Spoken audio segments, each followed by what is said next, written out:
You're defined by your boundaries. And the easiest way to lose your identity, the easiest way to lose authenticity and your true self is to be accommodating of everything. You've just lost. The whole world is boundaries. The whole world is all about boundaries.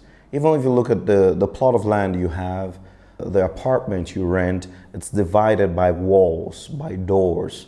The houses you own, by fences, by landmarks, by trees, by certain things. The roads, the reason you can't drive on the other side of the road is because there's a demarcation.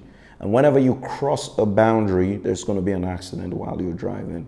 That's how accidents happen. When people go over a lane into another lane that they're not supposed to be on, right? And so everything, even if you look at nature, it's all about boundaries. You look at the ocean, right? There's a place it stops, and then there's a place where sand begins. There's a place where earth begins, right? And what happens when the water refuses to respect the boundary? That's when you have a tsunami. That's when you have flooding. And that's how our lives also are. Listen, there is nothing wrong in holding tight your boundaries. And as Christians, sometimes we are the ones who have the least boundaries. And it's not supposed to be so, because the truth is you are going to be defined by your boundaries. The Bible says there is a certain kind of communication that corrupts. There's a certain type of association that corrupts. Does that mean we should never have friends? Does that mean we should never have acquaintances outside our faith and all of that stuff? Absolutely not. That's not what I'm saying. I'm saying, how much of that stuff do you let inside?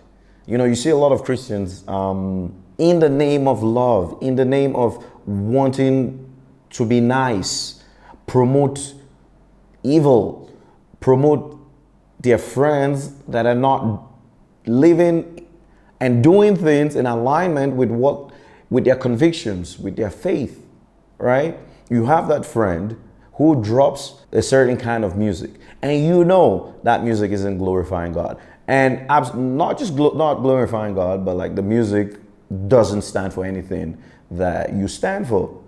But because there's this kind of pressure, unannounced pressure, that maybe if you don't promote this stuff, you're going to be seen as a certain kind of person. Then, oh, well, you know, you put it on your status or whatever. Everyone go listen to my friend. And in that moment, you've lost your true self. You've lost your own authenticity.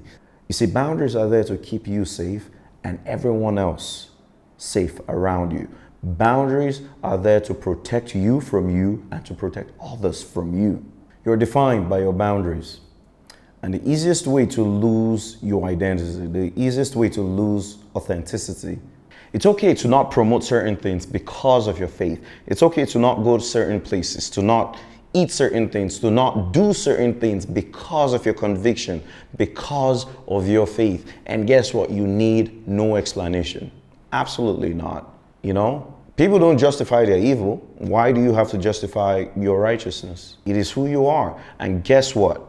When you have these defined boundaries, people can identify with what you stand for. People know that, okay, you know that guy, we're not inviting him to the club.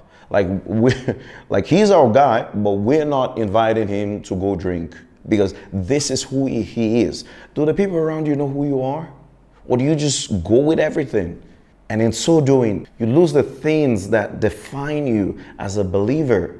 Christians, like, I feel like sometimes we just turn over backwards just for everything. We just sometimes want to accept everything because we think we're trying to be like Christ. That's like not being like Christ.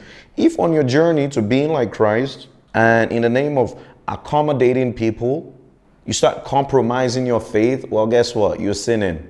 That's not accommodation, and that's certainly not love. Okay? You must love the Lord first with all your heart before you can start loving anybody. And when you love the Lord with all your heart, when you love Him, truly love Him, then you're going to have boundaries because you love the Lord.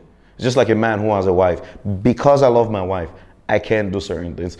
Because I love her, I can't go certain places. Because I love her, I can't hang out with certain people. How much more God? Boundaries define us. Boundaries are very, very important. And without boundaries, the Bible says, without a vision, people cast off restraint.